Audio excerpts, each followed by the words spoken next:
Glow check. Good afternoon po sa inyong lahat. Kamusta po kayo? Ayan. Before we start, batiin po muna natin yung mga katabi natin. Blessed Sunday to everyone po.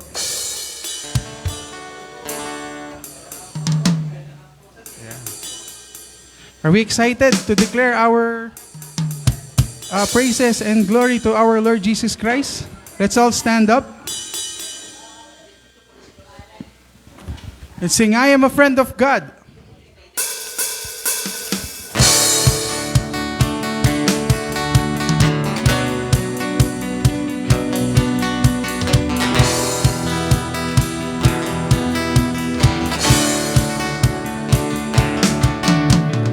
Who am I that you are mindful of me, that you hear me when I call? And is it true that you are thinking of me, that you love me? It's amazing. Yes, who am I? Who am I that you are mindful of me, that you hear me when I call? And is it true that you are thinking of me, that you love me? It's amazing. Say, 'cause I am a friend of God. I am a friend of God. Yes, Lord. I am a friend of God. He calls me friend. Sing, I am a friend of God.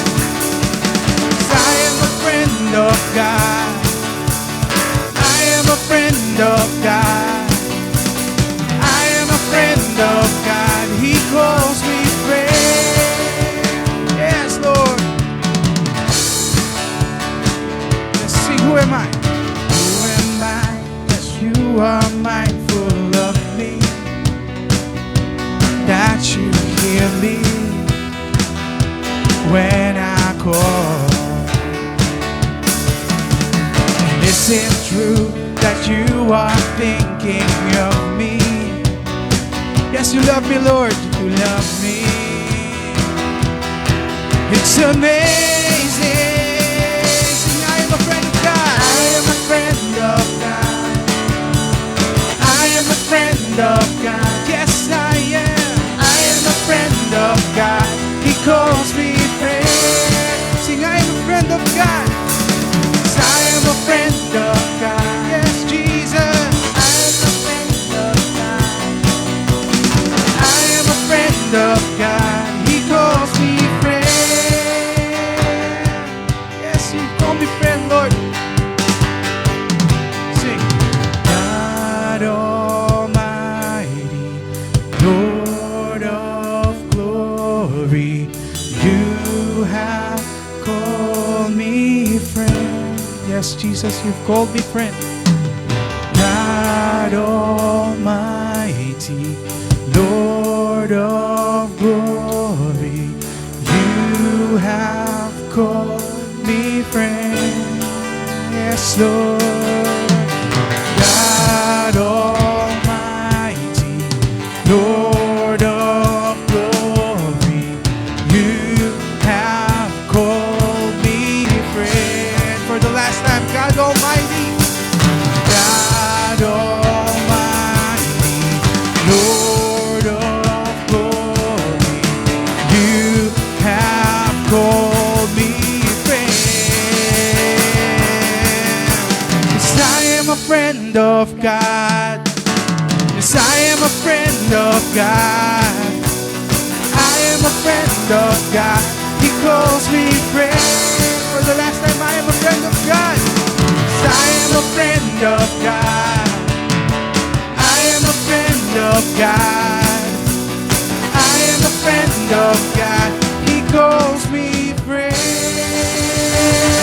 Yes, Jesus, we lift you up in our praises.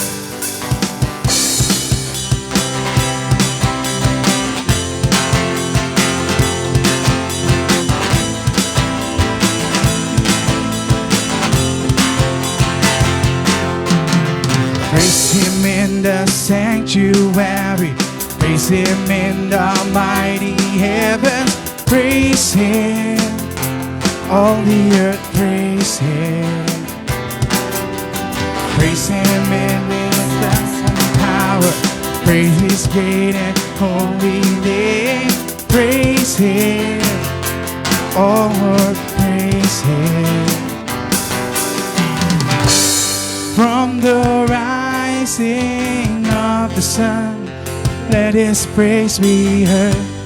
From the east to the west, and the north to south, let everything that has breath praise the Lord forever.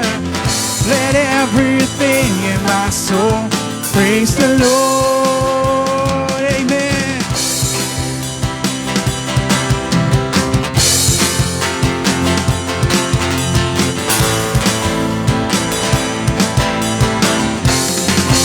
Praise Him in the sanctuary.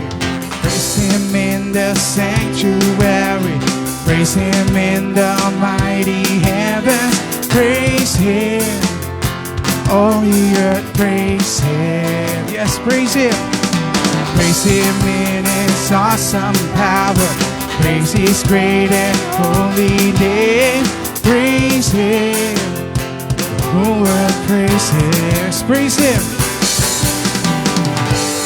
From the rising of the sun, let His praise be heard.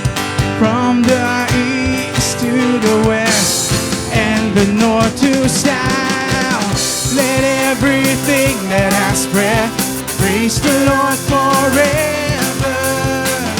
Let everything in my soul praise the Lord. Let everything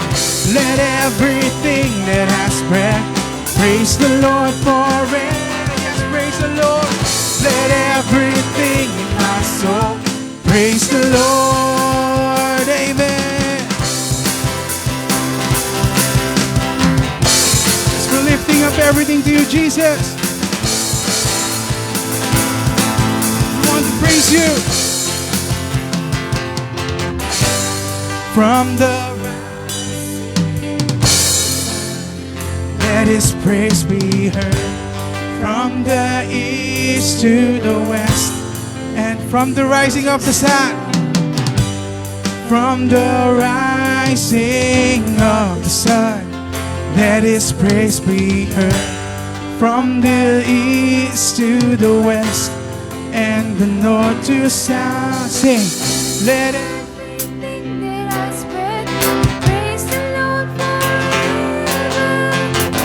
Let everything in my soul praise the Lord. Sing His praises. Let everything that has breath praise the Lord forever. Let everything in my soul praise the Lord. Let everything that has breath praise the Lord forever. Let everything in my soul praise the Lord. Yes, praise the Lord. Praise the Lord. Praise the Lord. Praise the Lord. Yes, Lord. Giving you all the honor, Panginoon. We want to thank you, Lord God.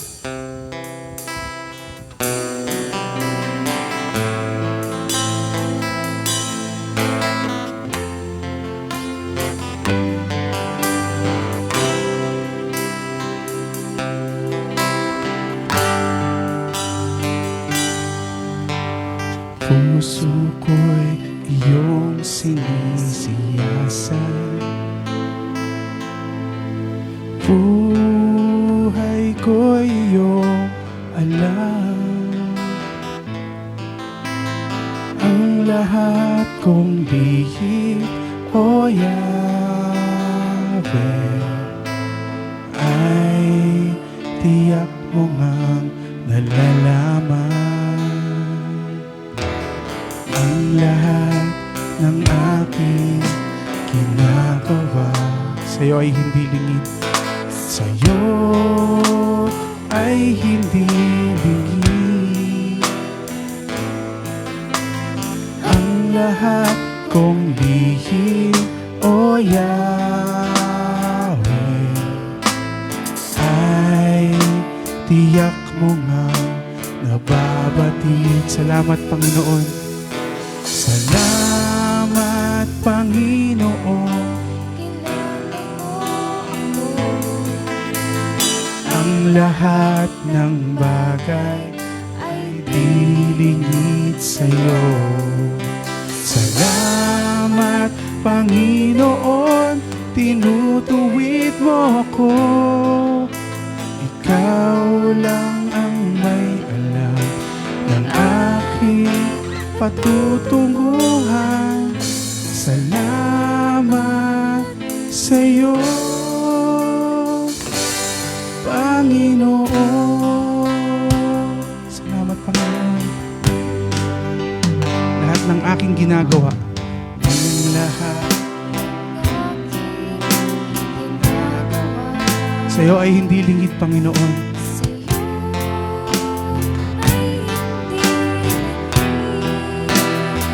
Lahat ng lihim, O Yahweh, ay tiyak mo ngang nababatid. Salamat, Panginoon. Salamat, Panginoon, kilala mo ako. Ang lahat ng bagay ay dilingid sa'yo. Salamat, Panginoon, tinutuwid mo ako. Ikaw lang ang may alam ng aking patutunguhan. Salamat sa'yo, Panginoon. Muli pa, salamat, Panginoon. Salamat, Panginoon, kilala mo ako. Ang lahat ng bagay ay dilingid sa'yo. Salamat, Panginoon, tinutuwid mo ako. Ikaw lang ang may alam ng aking patutunguhan. Salamat sa'yo, Panginoon. Ikaw ang aking patutunguhan. Salamat sa'yo, Panginoon.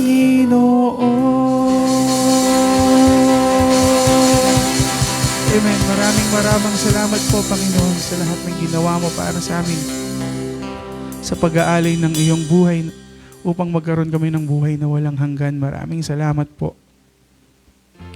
Hindi po kami karapat-dapat, Panginoon. Ngunit minahal niyo po kami. Binigay niyo po ang inyong buhay, ang inyong bugtong na anak upang iligtas kami, Panginoon. Upang bigyan kami ng buhay na walang hanggan. Upang bigyan kami ng buhay na sagana, Panginoon. At nagpapasalamat po kami, Panginoon. Dahil kilala niyo po kami, Lord God. Wala pong lingid sa iyo. Lahat po ay alam niyo, Panginoon, maging ang aming mga puso. Maging ang aming lahat ng ginagawa, Lord God. Maraming salamat po. Dahil po dito nakikita niyo po ang lahat ng aming gusto, ang lahat ng aming nais, at ito po ibinibigay niyo po sa amin ng sobra-sobra, Panginoon, sa aming pangangailangan. That's why we want to lift up your name this afternoon, Panginoon. We are praying, Lord God, that you fill us with your Holy Spirit as we listen to your word, Lord God. As you deliver your word to us, Panginoon, bigyan niyo po kami ng bukas na puso, bukas na isip.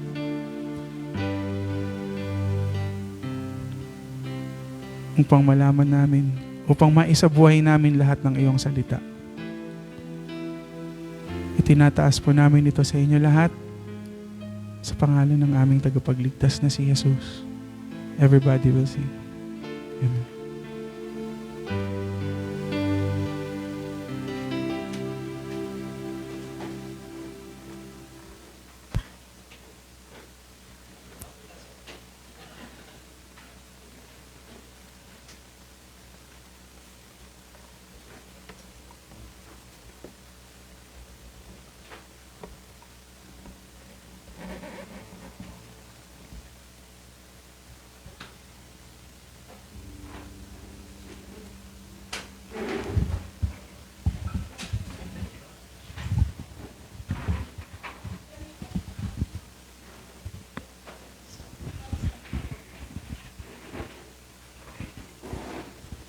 Magandang hapon po sa ating lahat. Good afternoon sa inyo. At talaga namang natutuwa po ako, nagagalak at meron po tayong pagkakataon, at least minsan kada isang buwan nakikita po tayo. Of course, kayo, linggo-linggo kayo nakikita dito. Pero salamat sa paanyaya ni na Kuya Aser at sa ni kapatid na Rafi na ako'y maging kabahagi ninyo sa pagbabahagi ng salita ng Diyos. Every second Sunday, mga next month, third Sunday, ako nandito. Pero today, ang ating pong pag-uusapan mula sa salita ng Diyos ay matatagpuan natin sa Aklat ng Mga Gawa, Kapitulo 2, talatang 42 hanggang 47. Acts chapter 2 verses 42 to 47. At ito po ang pamagat ng ating pag-uusapan. What God can do with a devoted church. Ano ang kayang gawin ng Diyos, sa isang samahan o iglesia na devoted o deboto sa Kanya? Magandang pag-usapan po ito mga kapatid. Dahil ang NCCC po ay pumasok sa isang bagong kabanata sa buhay ng inyong iglesia. Ang inyong pong pastor na napakadami ng taon na naging pastor po ninyo ay wala na sa inyong piling at nagretiro na. Ganun po, Ako po ay membro po ng isang iglesia na ang pastor po namin, nasa pangatlong pastor na po kami. Yung unang dalawang pastor namin nagretiro. Yung una po, dahil umabot na po siya ng age of retirement, yung founding founding church pastor namin, si Pastor Dave Yount, nakamakailangan lamang ay pumanaw na rin at nasa piling ng Panginoon. Nung una po niyang nag-retire po siya, mga 2001 yata yun. Hindi ko maalala dahil napakatagal na, nag-retire po siya at bumalik po sa Estados Unidos. Kaya yung kanyang may bahay po ay yun po ang aking ninang sa aking kasal. Tapos, meron po kaming kapalit na pastor. Si Pastor Luis Pantoja, Dr. Luis Pantoja po. Naging pastor po namin, napakadaming taon. Nagretiro din po yun. Pero, nagretiro po yun dahil kinuha ng Panginoon. Nagka-heart attack po yun, namatay. So, meron na kaming napiling pastor, nakapalit niya, disipulo niya, tinuturuan din po niya yun, si Dr. Larry Pabiona. So, nasa pangatlong pastor na po kami. At si Dr. Larry Pabiona ay nasa retirement age na rin. So, kami po ay malapit nang maghanap ng pang-apat na pastor. Kasi ang aming iglesia po ay 47 years old na.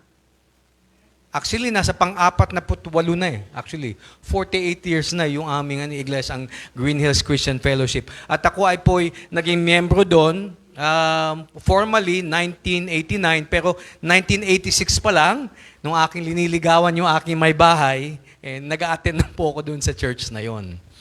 So ito pong, itong kabanata po sa buhay po ng inyong iglesia, bahagi po lamang yan.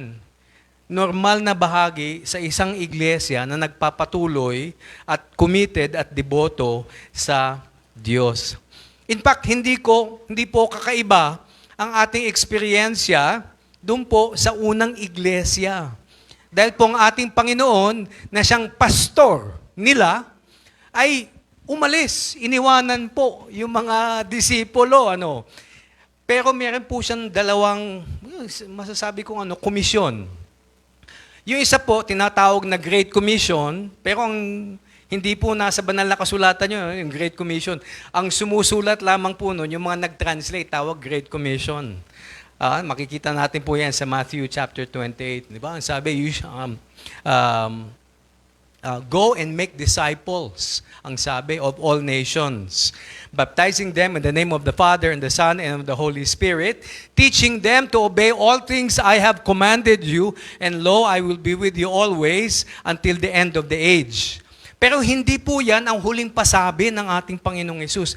Meron pa hong isa na mas masasabi nating mas foundational kaysa doon. Bago po umakyat sa langit, sa kanyang luklukan sa langit, ang ating Panginoong Hesus, upang umupo sa kanang kamay ng Ama, meron po siyang binitawang huling salita sa mga disipulo. Ang sabi niya, you shall receive power when the Holy Spirit comes upon you.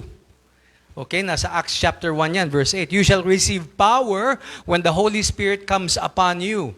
And you shall be witnesses to me in Jerusalem, in Judea, and Samaria, and to the utmost parts of the earth. Yun ang sabi, Kayo ay magiging testigo ko. Okay.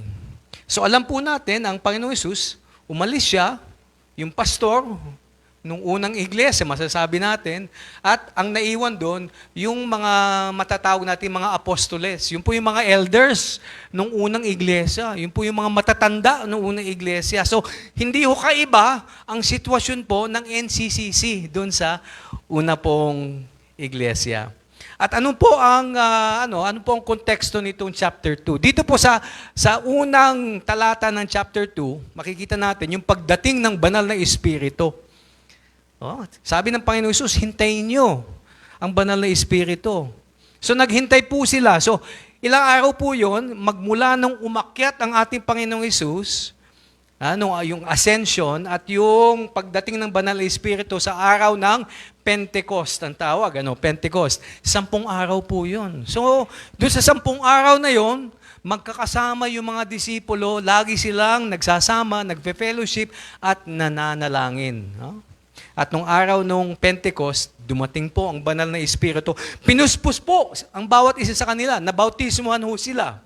At ang ginawa nila, dahil Pentecost yun, marami pong pumupunta, bumabalik sa Jerusalem para sa piyesta po na yun. Kasi piyesta po ang Pentecost. At maraming mga, masasabi natin mga proselyte. Iba't ibang mga bansa, iba't ibang mga ethnicity, sila po ay mga Hudyo. Not by ethnicity, but by virtue of their following the Jewish religion.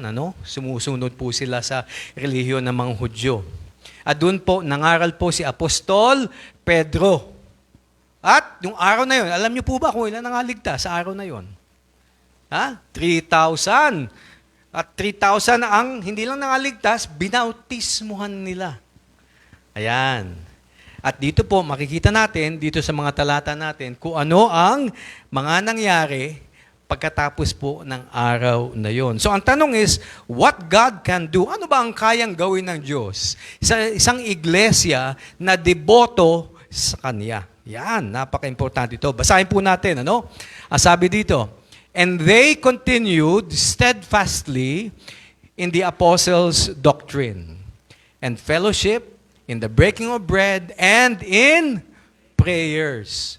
Then fear came upon every soul, and many wonders and signs were done through the apostles. Now all who believed were together and had all things in common, and sold their possessions and goods, and divided them among all as anyone had need. Verse 46. So continuing daily in one accord in the temple, and breaking bread from house to house, they ate their food with gladness and simplicity of heart, praising God and having favor with all the people. And the Lord added to the church daily those who were being saved. Manalangin po tayo mga kapatid sa pagpapatuloy ng ating pag-aaral ng salita ng Diyos. Our God and Heavenly Father, kami po ay lumalapit po sa inyong trono ng biyaya, hinihiling po namin na kayo po ay magpuspos sa bawat isa sa amin ng inyong banal na Espiritu umang aming maintindihan ang inyong salita. Ninanais po naming maisapamuhay ang mga katotohanan mula dito. Kaya turuan niyo po kami. Bukas po ang aming puso't isipan upang tanggapin ang inyong turo. At nawa sa aming pamumuhay ng mga prinsipyong ito ay maging kalugod-lugod po kami ang bawat isa sa amin sa harapan po ninyo. Kayo po ang binibigyan namin ng luwalhati at gloria sa hapong ito. Itong aming dinadalangin sa matamis na pangalan ng aming Panginoong Jesus. Amen. Meron po tayong 7 prinsipyo na makikita po dito. So, isa-isahin natin po, At tignan natin kung paano ang isang iglesia na deboto ay pwedeng gamitin ng Diyos. Number 1, ang sabi, basahin po natin, God works through a church devoted to His church. Gumagawa po ang Diyos, gumagalaw po ang Diyos sa isang iglesia na deboto sa Kanyang salita. Ang sabi po dun sa may verse 42, na natili sila sa itinuro ng mga apostol sa pagsasama-sama bilang magkakapatid, sa pagpipira-piraso ng tinapay at sa panalangin. So, itong tinatawag na continuing steadfastly in the apostles' doctrine. Patuloy po sila nagpupunyagi sa katuruan ng mga apostoles. Ngayon, sa totoo lamang po, itong mga katuruan ng apostoles, hindi ho galing sa kanila ang mga turo na ito. Ito po ay galing sa Panginoong Hesus. Okay? Ang sabi ng Panginoong Hesus sa kanila, teaching them to obey all things I have commanded you. Ituro nyo sa kanila ang lahat ng bagay na naiutos ko na sa inyo. In other words, wala hong bago na itinuturo ang mga apostoles. Tinuturo lamang nila kung ano ang itinuro sa kanilang Panginoong Hesus. At bukod pa doon, ang sabi ng Panginoong Hesus ay ito, ang banal na Espiritu, ang mga aliw, siya ang magpapaalala sa inyo ng lahat ng itinuro ko sa inyo. In other words, kung may makalimutan man sila, ay siguradong ang Holy Spirit, ang banal na Espiritu na nasa kanila na ngayon, ay siyang magpapaalala. Hindi lang magpapaalala, magdadagdag din ng turo. Hindi ho kakaiba sa turo ng Panginoong Hesus. Kasi ang banal na Espiritu ay Diyos. Ang Panginoong Hesus ay Diyos. Ang Diyos Ama ay Diyos. Ang tawag po natin is Trinity. Isang Diyos lamang, pero 3 ang kanyang persona. So, ang Diyos po natin ay gumagawa, Gumagawa, ang gamit po niya ay ang kanyang salita. Pag pinag-uusapan po yung pagpupunyagi at pagpapatuloy nitong mga disipulong ito, doon sa turo ng mga apostolos, ang ibig sabihin po, kada pagkakataon na magtuturo ang apostoles, nagtitipon sila doon upang makinig. Talagang excited po sila. Excited, may eagerness. Talagang may kasigasigan na makinig sa turo ng apostoles. Pangalawa po, at napakahalaga nito, kung ano ang itinuro ay kanilang pinapamuhay. Di ba? Sabi sa Psalm 1:2, His delight is in the law of the Lord, and in His law He meditates day and night. So talaga namang, ang bawat isa sa kanila ay kanilang pinag-aaralan, pinag-iisipan ang salita ng Diyos.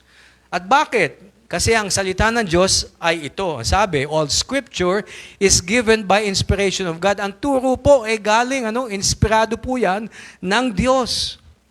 At it is, sabi, profitable for doctrine, for reproof, for correction, for instruction in righteousness. Lahat po yan.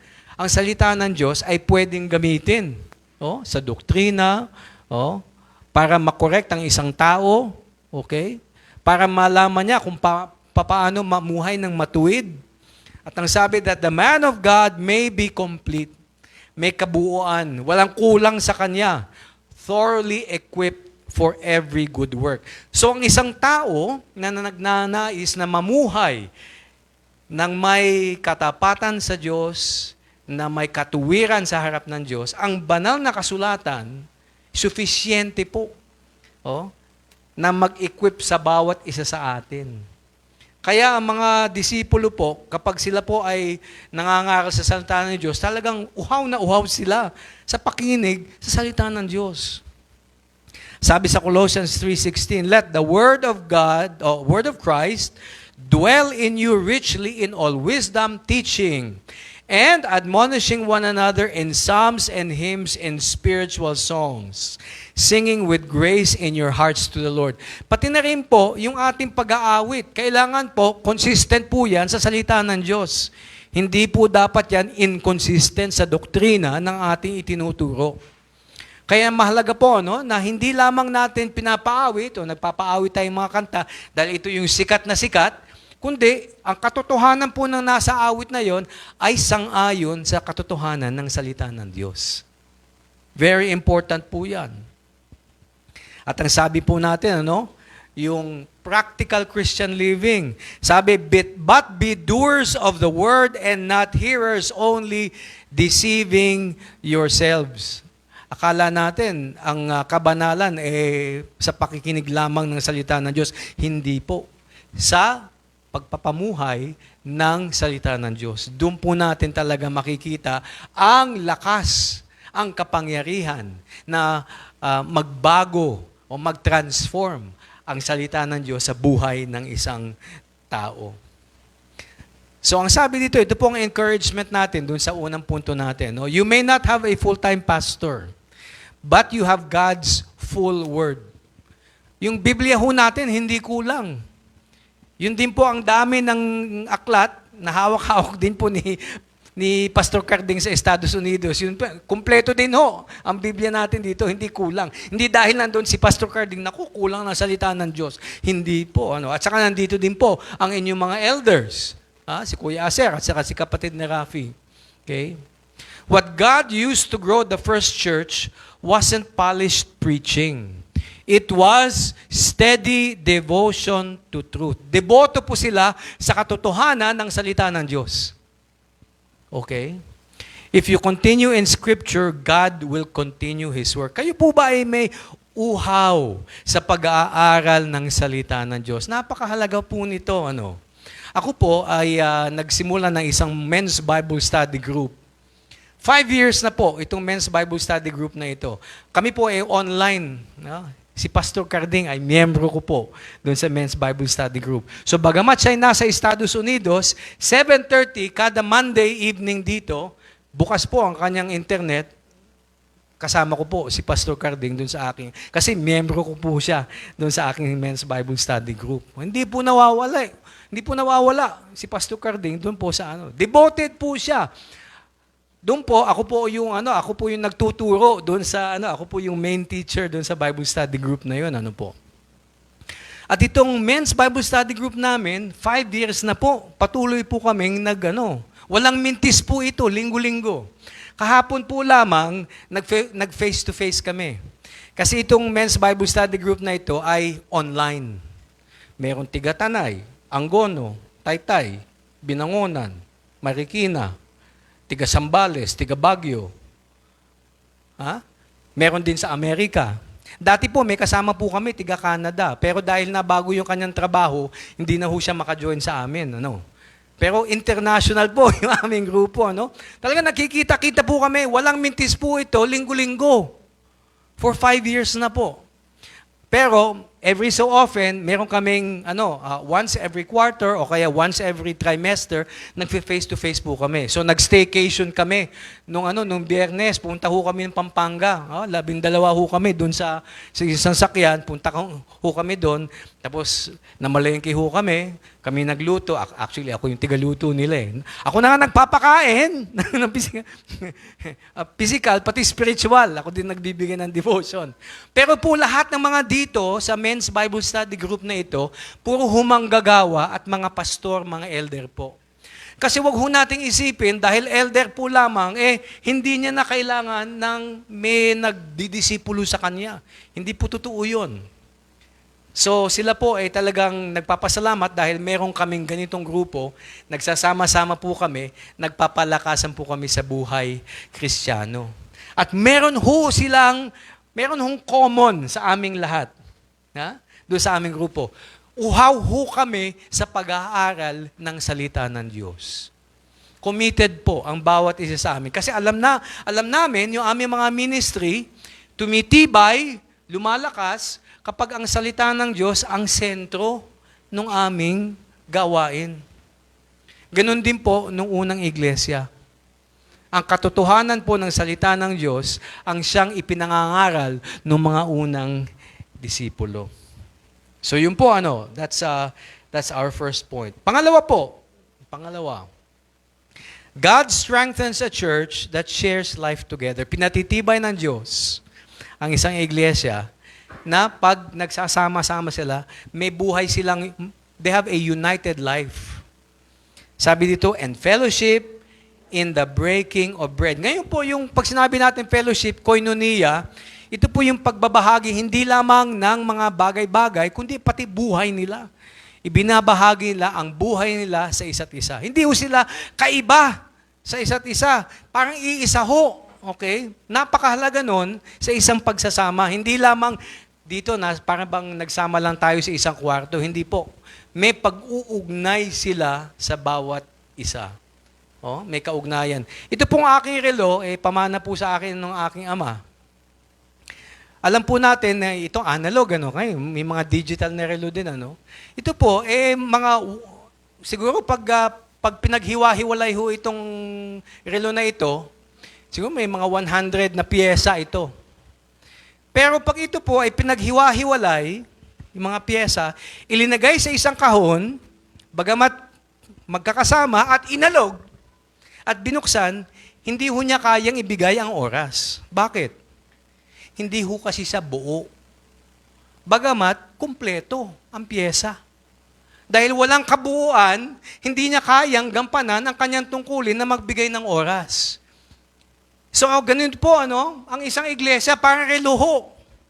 Tayo ay kailangan may pag-uugnay sa bawat isa upang magampanan po natin ang ating tungkulin, ang gawain bilang isang iglesia. Hindi ho tayo dahil nagsasama ho tayo sa isang lugar nito, kumpleto tayo, magagawa natin yung gawain ng Panginoon. Hindi po.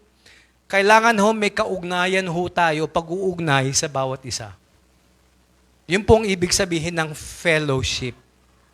Okay? Hindi lamang kumpletong attendance. Nandito ba si kumpleto na, okay. Hindi po ganon.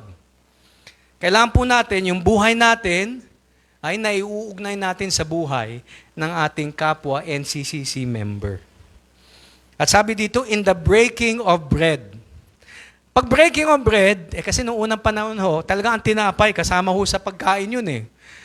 Kaya yung Last Supper, andun yung tinapay, ginamit ng Panginoong Hesus yun. At sinabi niya, ito ang aking katawan na pinagpipiraso-piraso ko para sa inyo.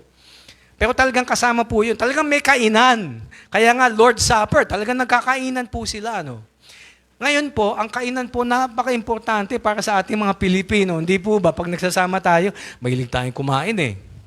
Pero ang tinapay, hindi ho regular kasama sa ating Pero ang mahalaga po, pag nagsasama ho tayo, nagfe-fellowship, kumakain, naaalala po natin ang ating Panginoong Hesus. Napakahalaga po nun. Maaring wala pong tinapay, o kung meron man, pandesal, pwede natin pagpira-pirisuhin yun. Okay? At alalahanin ang katawan ng ating Panginoong Hesus. Ganun po . Kada nagsasama sila, kumakain sila. At kada kumakain sila, nagpipirasyo sila ng tinapay. At kada nagpipirasyo sila ng tinapay, naaalala nila ang kanilang Panginoong Hesus. Yung pong ibig sabihin ng breaking of bread. Every time na nakikita po sila. Sabi po sa Hebrews 10:24, and let us consider one another in order to stir up love and good works. Napakahalaga po nito. Pag nagsasama po, dapat po na-inspire natin ang bawat isa sa pag-ibig at sa mabubuting gawa. Not forsaking the assembling of ourselves together as is the manner of some. Kasi may mga ilan po, talaga namang ayaw na mag-attend ng iglesia. Ayaw na maging kasama sa buhay ng isang iglesia. Okay?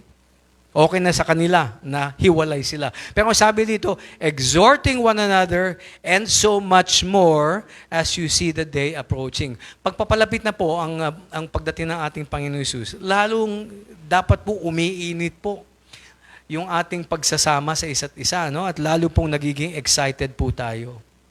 Sabi ko sa Galatians chapter 2, bear one another's burden and so fulfill the law of Christ. Ito po ang encouragement para sa atin. Ang isang mailit na iglesia, may advantage po.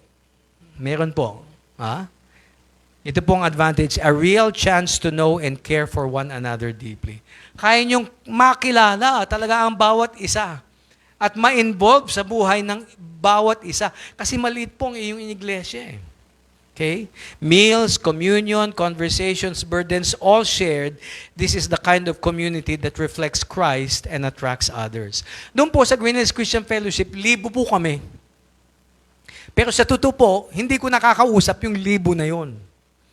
Kada linggo, meron po kaming Bible study group.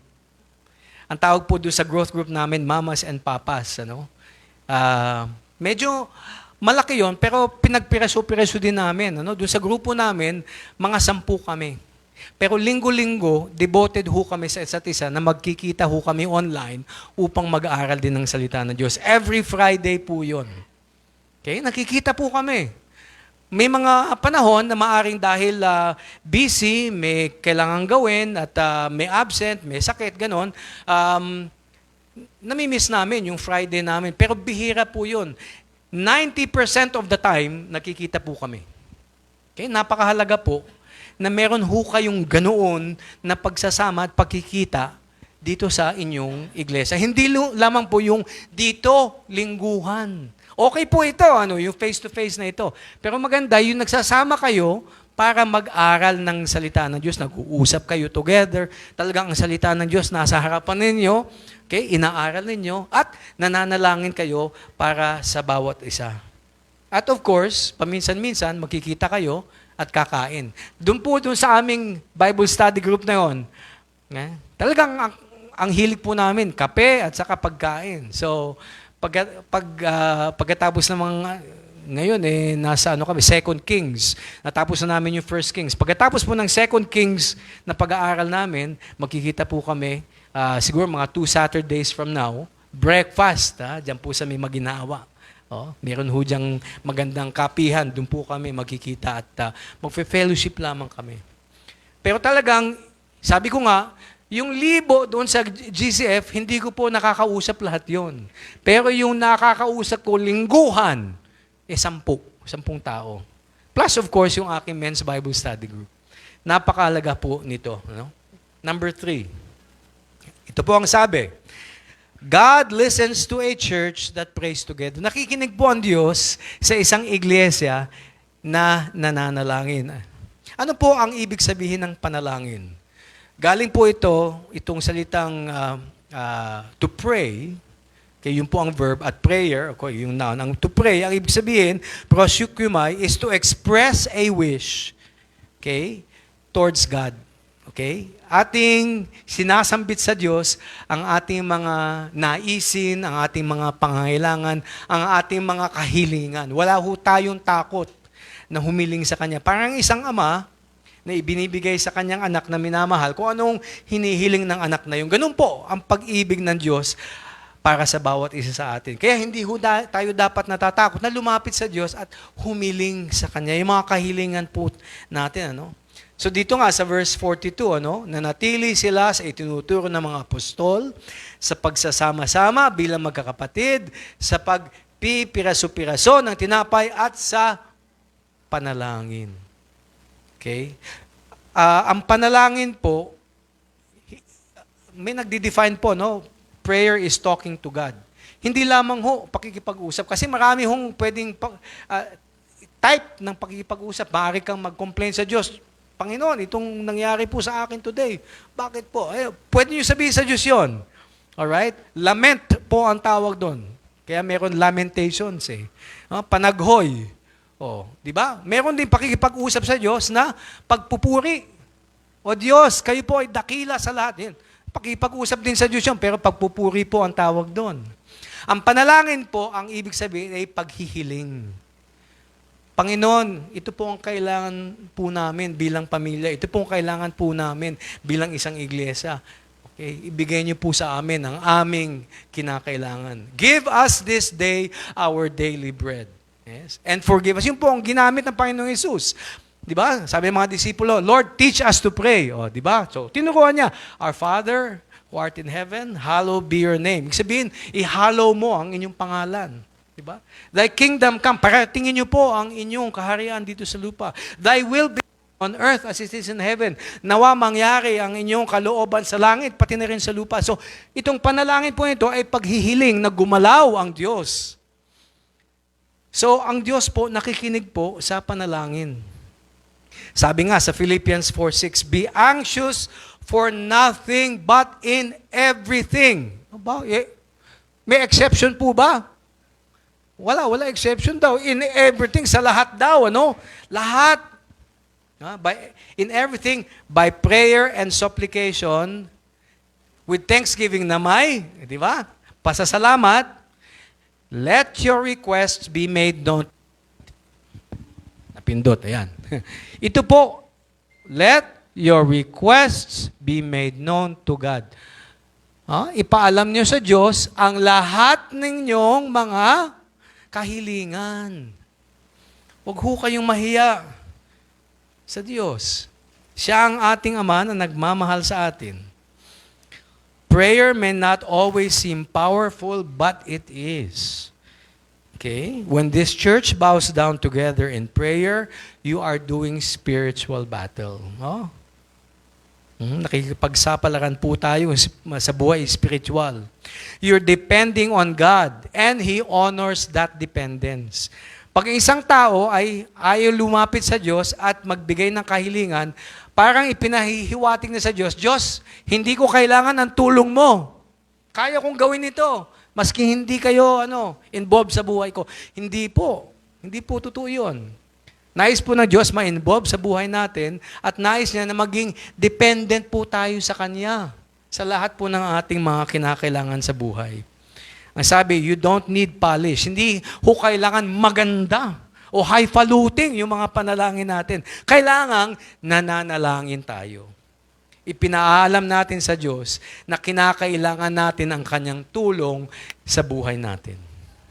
Okay? Tulong sa buhay natin din bilang isang iglesia. Hindi lang personal na buhay natin. Kundi the church must pray together. Ngayon po, ang tanong kailangan bang may araw, may oras na kailangan, itong araw lang ito, dito magtipon-tipon tayo para manalangin tayo. Sa totoo lang, historically, ito po ang aking karanasan at maaking karanasan din marami sa inyo. Mali pa akong bata, doon po sa aming iglesia sa San Juan Gospel Chapel. Pag sinabing prayer meeting, Wednesday po yan, kokonti po ang pumupunta. Bakit po? Kasi naman, middle of the week, yung mga tao, pagod, galing sa trabaho, hindi ba? Yung mga taong nasa neighborhood ng San Juan Gospel Chapel, dun sa Alaki po yun San Juan. Yun po yung mga mga magkakapit-bahay. Kaya okay lang Pero yung mga galing sa malayo, hindi humaasahan pumunta. Kaya usually ang attendance, ganun din po. Ngayon, yun din po ba ay totoo sa isang iglesia tulad ng GCF, ganun din po. Libo-libo po kami sa GCF. Pero hindi ho umaabot sa 100 ang nagpupunta sa prayer meeting. Kaya po ako, ang aking personal na paniwala ay ito. Whenever you come together, gawin yung prayer meeting, yung manalangin kayo doon, hindi ho kailangan nakahiwalay ang isang araw at designate natin sa ganitong oras, ito po ang panahon lamang upang manalangin. Hindi po. Kailangan nananalangin ho tayo ng puspusan palagi pag nagsasama ho tayo.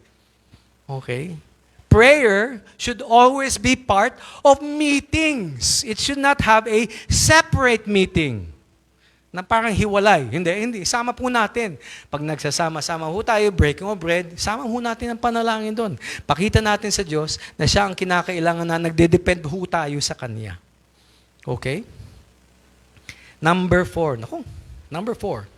Ito pong sabi, God honors a church that fears Him. May takot po, Then fear came upon every soul. Ngayon, ito pong takot na pinag-uusapan ho dito, hindi ho ito yung phobia. Ang misis ko po, takot sa ipis yun Pag may nakitang ipis, napapatalon talaga ho yun. Ang aking mother-in-law, may phobia naman ho sa daga. Okay? Talagang napapatalon din yun. Yung hindi mo akalaing yung Napakataas na mesa. Pag may daga, yung mother-in-law ko nakakatalon ho sa mesa, bagamat matanda, no? Hindi ho phobia ang pinag-uusapan dito. Okay? O bagamat phobos, yung Greek word na pinanggagalingan, ang ibig sabihin ho, ito is reverent fear and awe of God. Okay?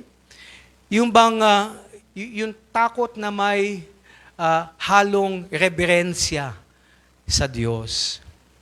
Because God is a consuming fire. Okay? God is a consuming fire. Alam niyo po ba na sabi ni Moises, gusto daw niya makita ang Panginoon eh. Oh, pakita mo sa akin. Sabi ng Panginoon, walang nakakakita sa akin at nabubuhay.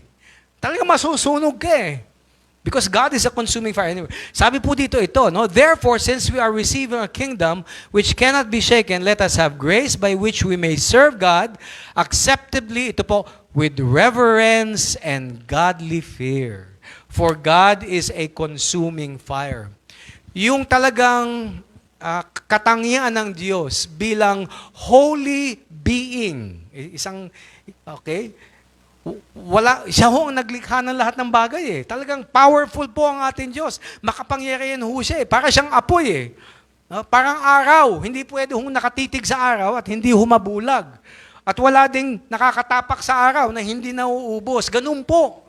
Ganun po ang power ng Diyos. Ang Diyos po na naglikha ng napakadaming bituin, napakadaming araw, mas malakas po ang kanyang kapangyarihan kaysa sa isang araw. Kaya, ganun po, hindi po natin pwedeng tingnan ng araw na hindi ho nasisira ang ating mata. Okay? That is what it means to be fearful of God.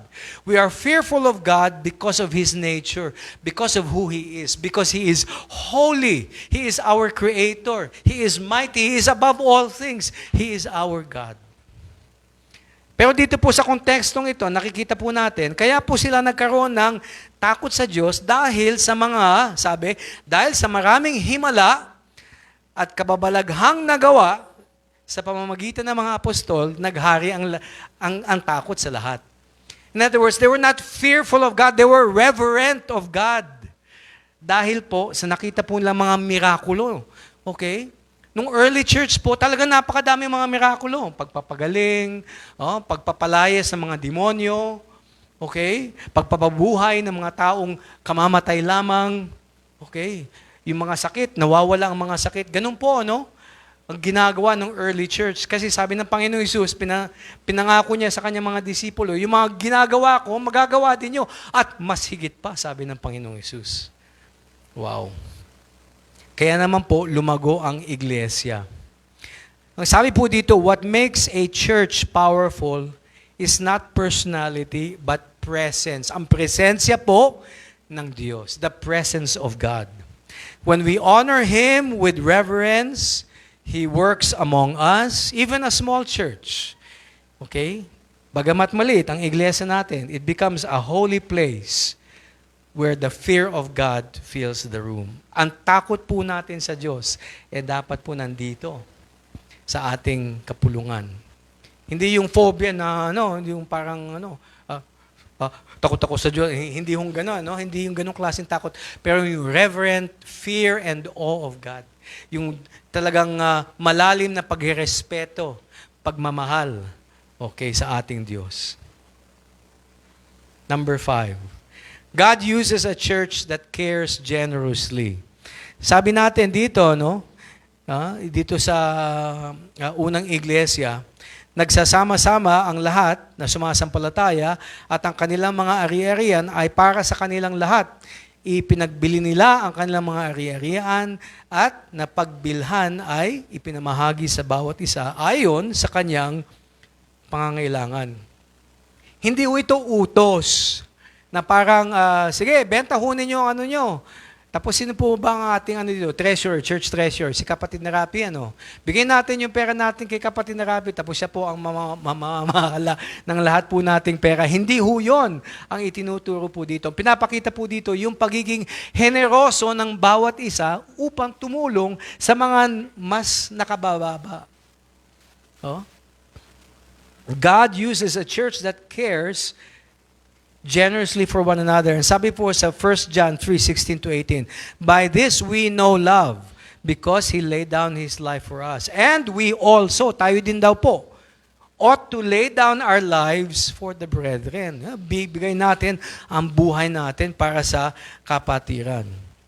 But whoever has this world's goods and sees his brother in need and shuts up his heart from him, how does the love of God abide in him?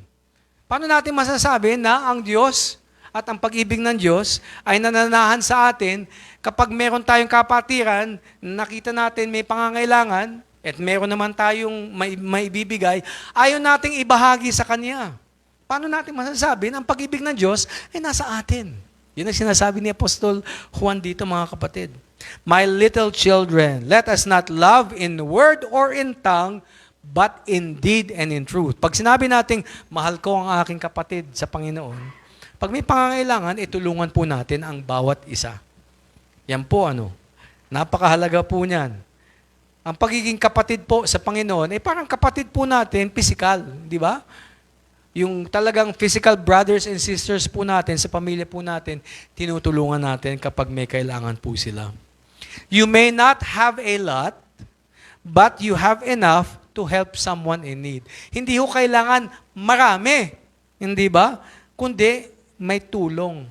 At pag pinagsama-sama yung ating tulong, nagiging generoso ang ating iglesia. A generous church, no matter how small, is a powerful witness. You reflect Christ whenever you share. Ang ating Panginoon Hesus, binigay po niya ang kanyang buhay.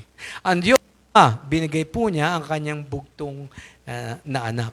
Tayo po ay nakapagbibigay dahil ang Diyos ang unang nagbigay sa atin. Number 6. God delights in a church that lives with gladness and sincerity. Sabi po, araw-araw sila'y nagkakatipon sa templo at nagpipiraso-piraso ng tinapay sa kanilang mga tahanan na masaya at may malinis na kalooban. Nagpupuri sila sa Diyos. Sabi po dito, araw-araw. Grabe po fellowship noon, everyday. Walang sawa ho silang nakikita ang kanilang kapwa Kristiyano. Everyday po, ang fellowship po everyday. Hindi ho lingguhan. Hindi ho once a week. Every day. At pag ang ginagawa po nila, bumibisita sila sa tahanan ng may visitation ho yan. Pupunta sila sa tahanan ni kapatid na Rapi, yan. Kung ano man na nandun, kung merong konting tinapay, o konting tubig, mag-share. Ganun po At ginagawa po nila araw-araw, nagkikita po din sila sa templo. Wala ho silang iglesia noon. Yung tinatawag natin church, yung physical na church, mga bahay ho, doon po. Parang ganito, bahay ho. Nagsasama ho sila sa bahay. Pero yung main pinupunta nila, yung templo, kasi mga Hudyo sila Okay? So, ang templo po, nasa sentro po ng buhay ng isang Hudyo. Kaya hindi ho nila maiwanan ang templo. Ang nangyari po, noong AD 70, dahil sa yung ibinagkas ng Panginoong Hesus, na paghuhusga sa Jerusalem. Dahil nga, itinanggi ng Jerusalem ang pagka-Diyos ni Kristo, ang pagiging Mesiyas. So nagbigkas ang Panginoong Hesus ng isang curse sa Jerusalem. At dahil doon, sinira ho ang templo ng Jerusalem, AD 70. Ang mga Romano ay pumunta ho sa Jerusalem, sinunog po ang Jerusalem, pati na rin ho ang templo. Kaya wala na ho ang templo ngayon Wala na ho. Pero nung nandun po ang templo, araw-araw, yung mga disipulo, nakikita po sila. Okay? Tapos, breaking bread from house to house. Dito muna tayo sa bahay ng kapatid na ito. Dito naman tayo. Next day, dito naman tayo sa bahay ng kapatid na ito. Next day, dito naman tayo. Para talagang, yung samahan talaga matibay. Okay? They ate food. Ako, pag may pagkain mo, hindi ako magko-complain. They ate food, sabi, with gladness and simplicity of heart. Talagang tuwan-tuwa po sila, masaya sila. At may malinis na kalooban, nagpupuri sila sa Diyos. Lahat po ng ating ginagawa, kailangan po natin gawin Okay? In the name of the Lord Jesus Christ. Whatever you do, in word or deed, do all in the name of the Lord Jesus Christ. Giving thanks to God, the Father, through Him. Lahat po ng ating gawain, okay, ay dapat ginagawa natin sa pangalan ng ating Panginoong Hesus. Ito po ang encouragement para sa atin. A church doesn't need size or spectacle to please God. Hindi ko kailangan napakalaki ang isang iglesia para, okay, malugod ang Diyos sa gawain ng iglesyang iyon. Hindi po. Wala pong kailangan itong number. Malulugod na ako pag ito number. Hindi po, ano? Ang importante, sabi dito, He delights in sincere hearts, joyful homes, and shared meals offered with thanksgiving. Okay? So this is something any church, especially any house church, tulad po nito, house church po ito, which we can live out today. God is glorified when we live daily life in unity and gratitude. Bagamat iba ho ang mga buhay natin, iba-iba ang mga trabaho natin, iba't iba ang mga bahay natin, maaring hindi ho natin mabisita ang bawat isa, maaring meron ho tayong tahanan online kung saan po tayo doon nakakonect. Doon natin sinasabi yung mga pangangailangan natin, doon natin linalagay yung mga prayer request natin, doon natin binabati ang kapwa member natin. Meron ho tayong ganun doon, no? Ang internet po, pwede po natin gamitin ngayon. It could be a tool that we use to keep in touch with each other.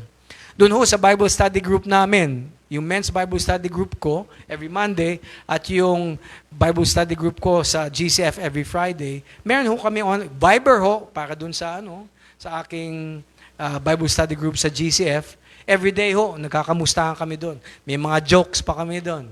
Ganon, okay lang 'yon. Di ba? Tapos meron kaming mga binabahagi. Ito, nakita ko itong restaurant nito. Pwede natin puntahan next week. Oh, may mga ganon. Doon ho sa men's Bible study group namin, mga prayer request. At nagtutulungan ho kami. Nagsusuportahan sa isa't isa. Doon ho sa men's Bible study group namin, last week, namatayan po ng may bahay si Kuya June Mendoza. Hindi ko alam kung kilala niyo si Kuya June. Kuya June Mendoza, yung putol ho. Oo.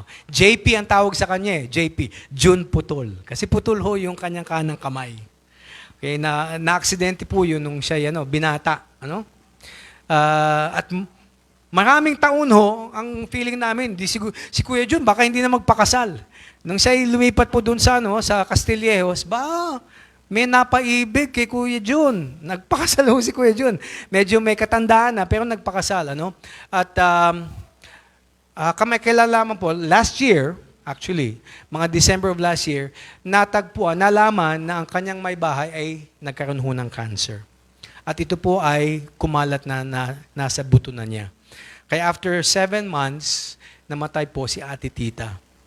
So, minarapat namin doon sa aming Bible study group na magtipon-tipon, makapiling namin si Kuya June para mabigyan siya ng konting suporta, In fact, nung may sakit si Ate Tita, bagamat nasa Castillejos siya, sabi ko sa mga kapatiran, mga kapatid, tayo pumunta doon, bumisita tayo, manalangin tayo kay Kuya June at saka kay Ate Tita. Okay? Mag-share tayo ng meal kasama nila, mag-pray tayo, mag-devotion tayo doon, mag-pray. So, bumiyahe po kami. Siguro mga 8 lang kami noon, bagamat kung sino ang pwedeng makapunta, bumiyahe ho kami all the way to Castillejos. 2 hours, nandun ho kami. Nag-lunch ho kami doon, nag-prayer, nag-devotional. Tapos after 2 hours, umalis na ho kami. Since then, after 8 weeks, namatay na po si Ate Tita. At ayun, nagkita po muli kami. So, doon po sa aming men's Bible study group na yun, talagang po kami, nagkakaisa po kami, hindi ho lamang yung nagsasama kami para sa Bible study lamang, hindi. Involved ho kami sa buhay ng bawat isa doon sa group namin. Ganun po, deboto po kami sa bawat isa. Napakahalaga po itong samahan natin, Sabi po ito ang ating last point ngayong hapong ito. God grows a church that is spiritually healthy. Okay? Pinalalago ng Diyos ang isang iglesia kapag ito ay spiritually healthy. And the Lord added to the church daily. Napapansin po ninyo, hindi ho ang nag-a-add dun sa iglesia yung tao, hindi po. Ang Diyos po ang nag-a-add. Kaya kung ang feeling po natin, bakit kulang tayo, hindi tayo lumalaki, hindi po natin responsibilidad na magpalago. Ang Diyos ang nagpapalago ng ating gawain. Ang importante po, tayo po ay deboto sa Diyos. Deboto tayo sa bawat isa, deboto tayo sa Kanyang salita. If we are devoted to God, God will make our church grow in number. It is not us who makes the church grow. However, we have a part. Meron tayong responsibilidad. Hindi gagawin ng Diyos yan kapag tatamad-tamad ng isang iglesia.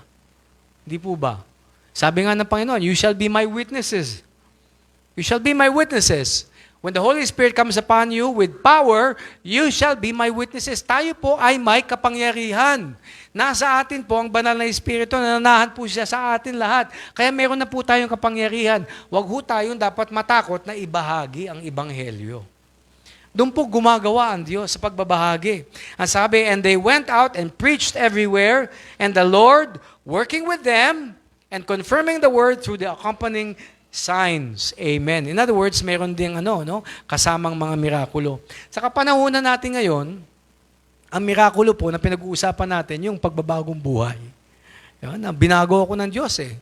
Pero hindi ho naman overnight yun, Ang Diyos po gumagawa sa ating buhay. Okay? As a disciple, dahil binibigay natin, nagsasubmit tayo, isinasa ilalim natin ang ating sarili sa kapangyarihan at impluwensya ng banal na Espiritu, nababago tayo ng Diyos. Okay? Yun po ang masasabi natin miracle sa buhay natin. Pero ang mahalaga ho, okay, binabahagi natin ang ating Panginoong Hesus. Sabi, having your conduct honorable among the Gentiles, that when they speak against you as evildoers, they may, by your good works which they observe, glorify God in the day of visitation. Na nag-glorify, naluluwalhati ang Diyos dahil sa buhay po natin. Bawat pagkakataon po natin na makipag-usap sa isang tao ay pagkakataon na magbahagi ng Ebanghelyo. Meron ho akong manikurista at meron ho akong barbero na pinupuntahan ho palagi. Kada punta ko doon, nagbabahagi ako ng Ebanghelyo sa kanila. Ngayon, ang pagbabahagi ng Ebanghelyo ay simple lamang. Usually, sa atin parang kailangan na may sistema. Ganon, yung Ebanghelyo, kailangan may sistema.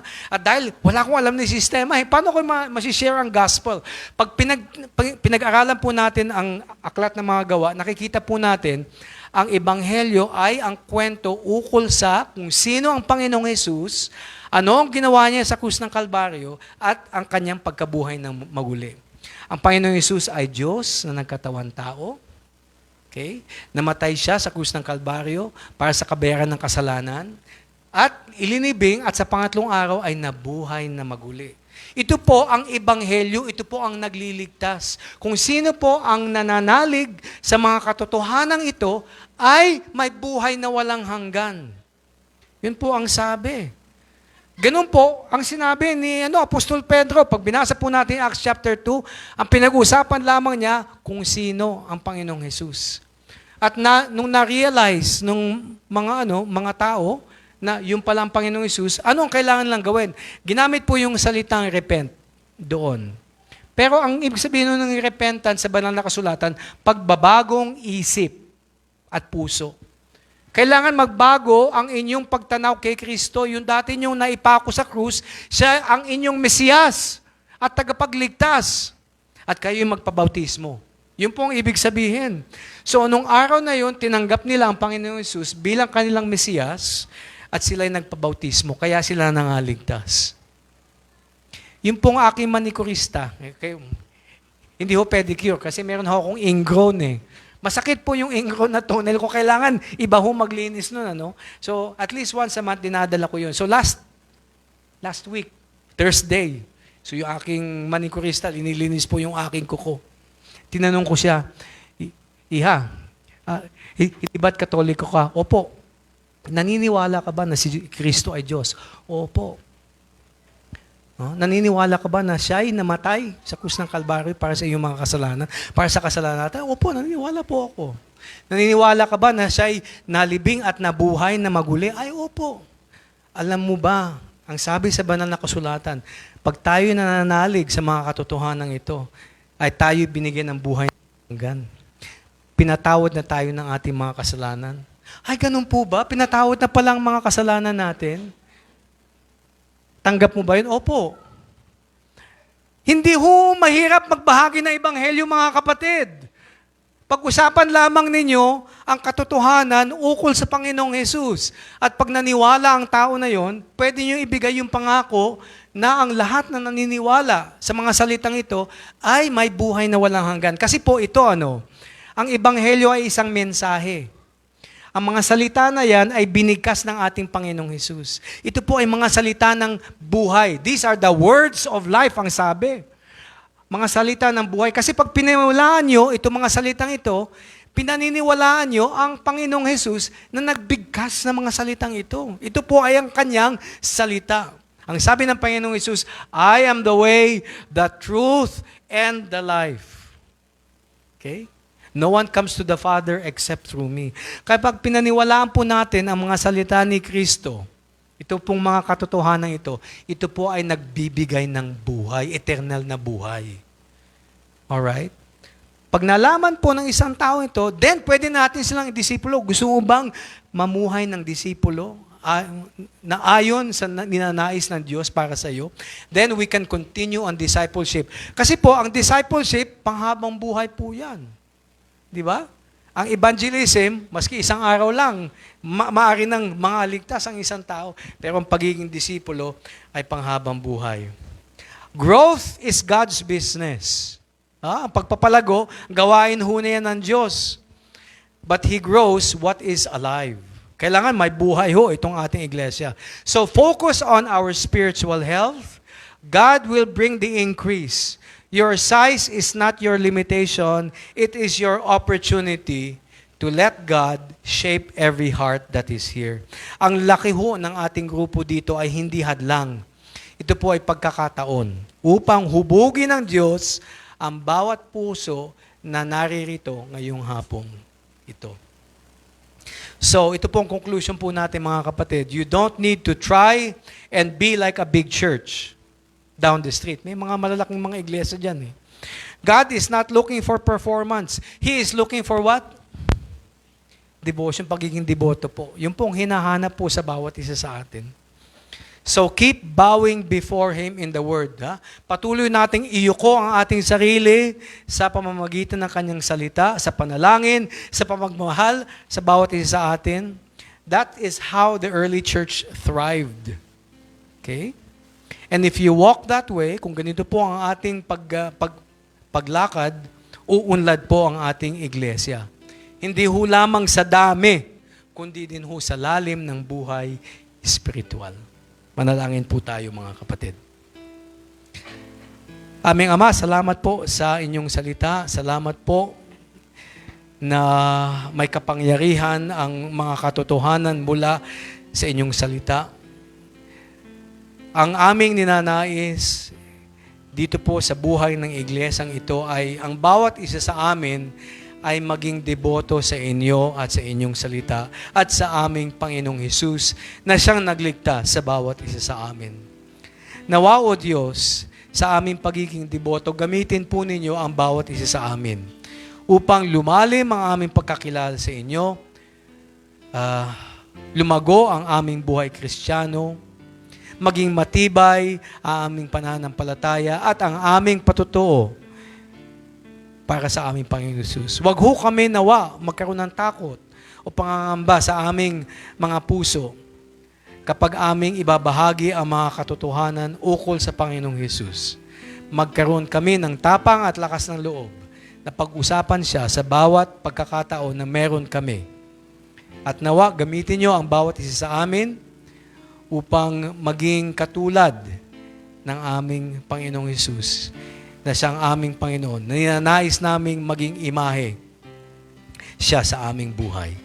Ito po ang aming dinadalangin sa pangalan ng aming Panginoong Hesus. Amen. God bless us all, mga kapatid. Maraming salamat po.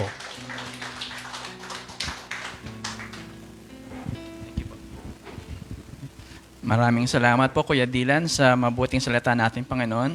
Palakpakan po natin muli ang ating Panginoon sa kanyang buhay na salita. Balik kayo, Kuya Dylan, ha? So, for our tithes and offering, madalas po natin narinig yung salita na it's better to give than to receive. Pero, isipin po natin na ito ay also biblical because Jesus Himself said it's a blessing to give than to receive. So, tuwing Christmas, narinig natin yun, it's better to give. Pero, yun nga, dahil Jesus mismo nagsabi na it is more blessed to give, higit na pinagpala ang nagbibigay. Bakit kaya? Because when we give, we're not just losing something, we're investing into eternity. We're also sharing God's goodness and help build His church. The Lord said, use what I have for your glory. And what is beautiful, God sees every act of giving, no matter how big or small. So, kung ano man yung ating ipamamahagi, bibigay, or isi-share, na-appreciate pa ng ating Panginoon. He who promised that no one who gives will never lack. So today, kung ano man ang nasa puso at kamay natin, let's give with love, humility, and gratitude. Because giving isn't about how much we lose, it's about how much we trust. So before we pass the offering bags, join me in a short prayer. Lord God, you were the first to give us. You gave your only begotten Son. You gave us your life in exchange for our sins. You gave us salvation and eternal life. To this day, you continue to provide for us through our business and jobs for our daily provisions. We thank you, Lord, for all these blessings. It is proper that we give back what is rightfully yours. Accept our gift and offering, bless them, and multiply it for the use of your church. We love you and thank you. In your name, Jesus, we pray. Amen.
Let's give thanks to the Lord sa napakayamang mga salita at tunay na makapangyarihan na siya ay gumagawa sa ating mga buhay. So, before we do the benediction, siguro, let's come to the Lord. Sabi nga kanina, if we come to God in dependence, then we honor Him by giving our petitions. Hindi dahil sa marami tayong needs, kundi siya lang talaga ang ating pwedeng asahan. Okay, I lead you and come join me in the prayer or at least may idea kung anong mga concerns natin. And after that, we'll be closing in our songs. Aming Ama, daming Diyos makapangyarihan sa lahat, kayo na nagtatag ng iglesia noong unang century, Lord. We just thank you, Lord, for your faithfulness na kami ay inabot ng pagpapalang ito at patuloy nyo kaming tinataguyod ng buong katapatan At kaya dahil dito, Panginoon, we're so thankful. We just pray, Father, na mangusap kayo sa mga message sa amin na dinig kanina, na magkaroon kami, Panginoon, ng tunay na pagkagutom at pagkauhaw, na hindi kami papayag na tuwing Sunday lang kami, Panginoon, magkikita-kita. Bigyan niyo po kami, Panginoon, ng pagnanasa na sa mga darating na panahon ay magkakabuklod-buklod kami sa inyong salita, pagkasama-sama at pananalangin. We want to wait upon your working in our lives upang ito, Panginoon, ay magtuloy-tuloy at hindi lamang ayon sa programa o mga pagsunod sa tradition. Thank you for the richness and the power of your word and for your messengers. Patuloy na binibigyan nyo kami ng opportunity na lumago sa salita, pakikisama, breaking of bread, and prayers, O Father. At inihiling namin, Panginoon, ang iyong pagpalain kayo ng Panginoon at ingatan. Pagliwanagin niya ang kanyang mukha sa inyo at puspusin kayo ng pag-asa, kapayapaan at kagalakan sa pangalan ng Ama, ng Anak, at ng Espiritu Santo. Amen.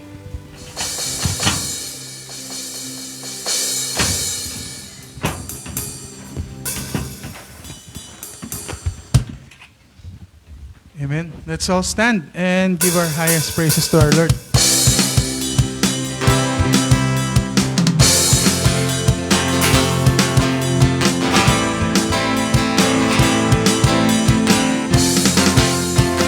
Sing. Praise Him in the sanctuary. Praise Him in the mighty heavens. Praise Him. All the earth praise Him. Praise Him in His awesome power. Praise His great and holy name. Praise Him. The whole world praise Him. From the rising of the sun, let His praise be heard. From the east to the west and the north to south, let everything that has breath praise the Lord forever.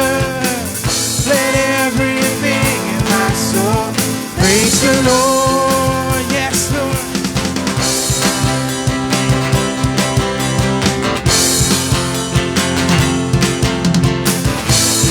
Let's give our highest praises to the Lord. Praise Him in the sanctuary. Praise Him in the mighty heavens. Praise Him. All the earth praise Him. Praise Him in His awesome power. Praise His great and holy name. Praise Him. The whole world praise Him. From the rising of the sun, let His praise be heard. From the east to the west and the north to let everything that has breath praise the Lord forever. Let everything in my soul praise the Lord. Let everything that has breath praise the Lord forever. Let everything in my soul praise the Lord. Yes, Lord.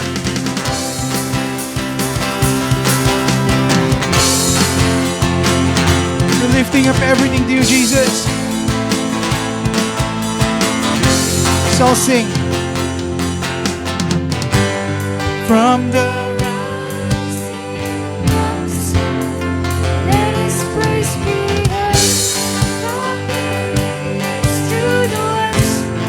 the rising of the sun, rising of His praise be heard from the east to the west and the north to south. Let's all sing.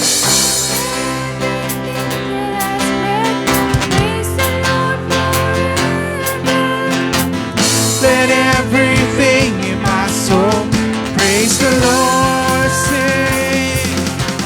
Let everything that has breath praise the Lord forever. Let everything in my soul praise the Lord. Let everything that has breath praise the Lord forever. Let everything in my soul praise the Lord. Yes, praise the Lord. Praise the Lord. Let's praise the Lord. Praise the Lord.